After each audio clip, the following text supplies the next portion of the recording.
प्रणाम बंधुगण, जय जगन्नाथ। आशा करछि जगन्नाथ कृपारू आपण मैंने समस्ते भले थे। आज आसतु बनैबा बीन्स करी।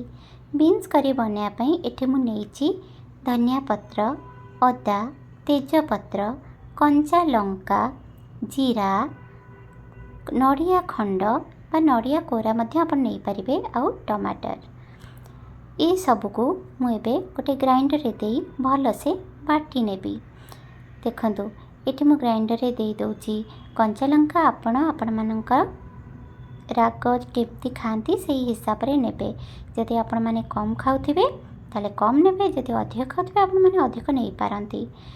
एठी मु सबु जिनस जहाँ जहाँ मु रखिथिली प्लेट रे सबु देइकरी आर गोटे भल करी पेस्ट करि नेबी, माने बाटी नेबी।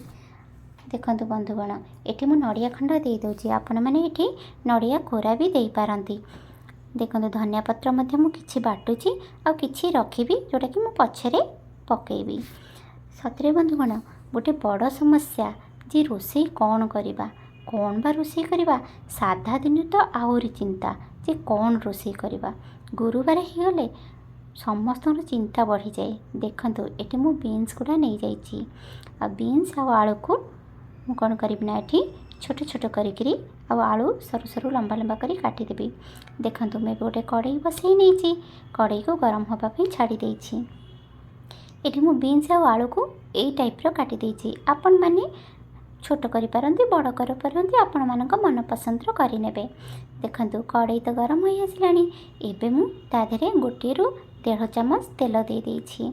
एबे आसंतु ना बीन्स आ आलू को पकई करी भल से भाजी नबा। बेसी लाल लाल करी भाजीबिनी बंधुगण, बास टिके खाली भाजी हुई आसला भाया भाजीबी। एबे देखंतु मु तो बीन्स आ आलू को दे देछि। एबे स्वाद अनुसार मु लुण मध्य दे देबी, आउ आवश्यक अनुसार हल्दी। देखंतु एक तो मु लुण दे देछि, हल्दी मध्य एई मुहूर्त रे मु दे दोछि। एबे आको गोळेई करी मु घोड़ेई देबी, जेमति कि 60 रु 70% सीझी जीव आलू और बीन्स। बंधुगण, सतेरे गुरुवार दिन जे कौन रोषेई करिबा ताहा गोटे बड़ समस्या। जदि आपण माने पनीर खाई खाई थकी जाइथिबे ताहाले मोर ई रोषेईटा निश्चय करिवे। देखिबे बहुत सुंदर लगे। आपण माने चाहिले आधरे काजू मध्य टिके पकई पारंती, किंतु मु एठी काजू पकईनी, मु खाली नड़िया देकरी करिछि। देखंतु बंधुगण, एठी तो हमर टिके सीझी आसलानी। एबे मु ढांकणीटा खोलिकरी आउ थरे ताकू गोळेई दउछि भल से, जेमति कि तळे न लागू। केना आमे तो तेलर व्यवहार करंतनी, सेतिपई काळे तळे लागि जिवो, सेतिपई ताकू बार बार देखिबाकू पड़े। देखंतु आमर टिके हल्का भाजी होई गलानी।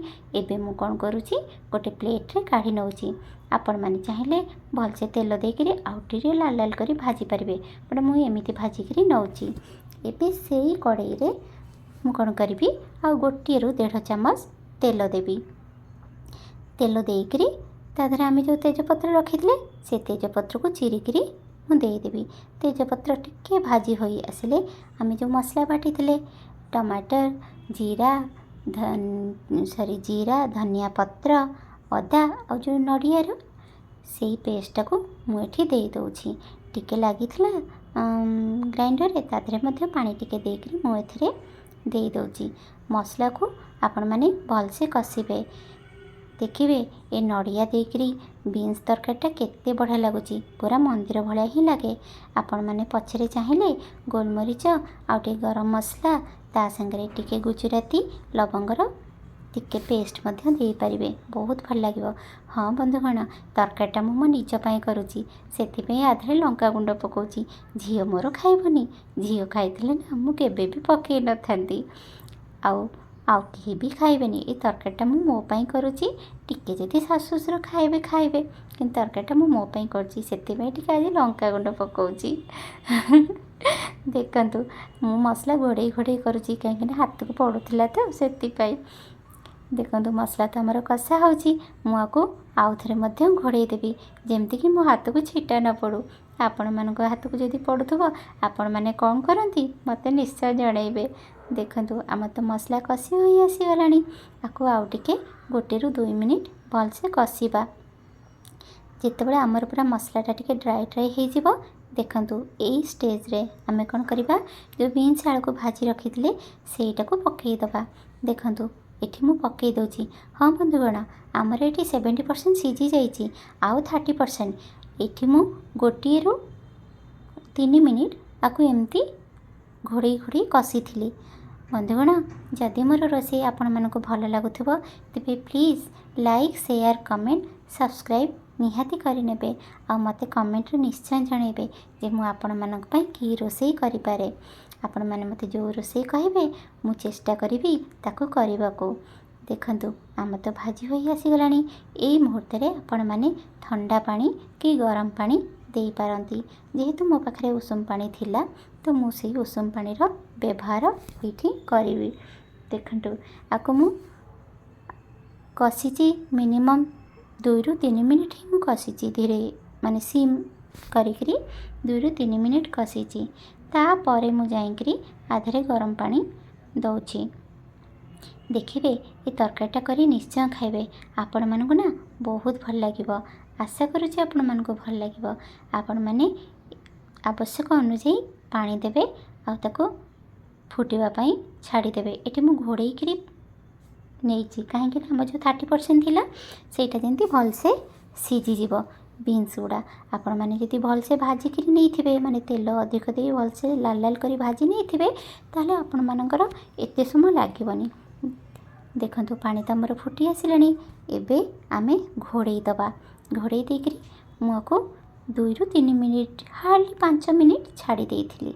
5 मिनिट तो हमर होई गलानी। एबे आसंतु ना ढांकुणी खोलिकरी देखिबा। देखंतु तरकारी केते सुंदर देखा जाउची। खाली सुंदर देखा जाउनी बंधुगण खाइयाक मध्य सेतिकी भल लागुथला। पूरा मंदिर परि लागुथला।